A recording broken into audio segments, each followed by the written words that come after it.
தேவஸ்தானத்தில் வழக்கமாக பக்தர்களுக்கு அதிகாலை 5 மணி முதல் டிக்கெட்டுகள் வழங்கப்பட்டு வருகிறது. இந்த நிலையில் வருகின்ற 10ஆம் தேதி திருப்பதி தேவஸ்தானத்தில் சொர்க்கவாசல் திரைப்பட நடைபெறுகிறது. அதற்காக வைகுந்த தரிசனத்திற்காக டோக்கன்கள் இன்று இரவு முதலே வழங்கப்பட்டு வருகிறது. அதாவது அதிகாலையில் கூட்டம் அங்கு வந்துள்ளதால் இன்று இரவே டோக்கன்கள் வழங்குவதாக திட்டமிட்டு வழங்கப்பட்டு வருகிறது.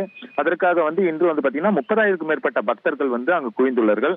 அந்த 30,000க்கும் மேற்பட்ட பக்தர்கள் அந்த டோக்கன்களை பெறுவதற்காக வரிசையில் நின்றுள்ளனர்கள்.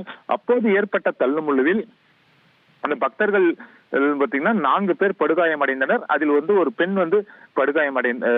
சம்பவ இடத்திலே உயிரிழந்திருக்கிறார். மேலும் பாத்தீங்கன்னா அந்த படுகாயமடைந்த 4 பேரை அங்குள்ள மருத்துவமனையில் சேர்த்து சிகிச்சை அளிக்கப்பட்டு வந்தது. அதில் தற்போது 2 பேர் உயிரிழந்ததாக தகவல் வெளியாகியுள்ளது. தற்போது உயிரிழந்தவர்களின் எண்ணிக்கையானது 3ஆக உயர்ந்துள்ளது. மேலும் ஒருவருக்கு தீவிரமான சிகிச்சை அளிக்கப்பட்டு வருகிறது.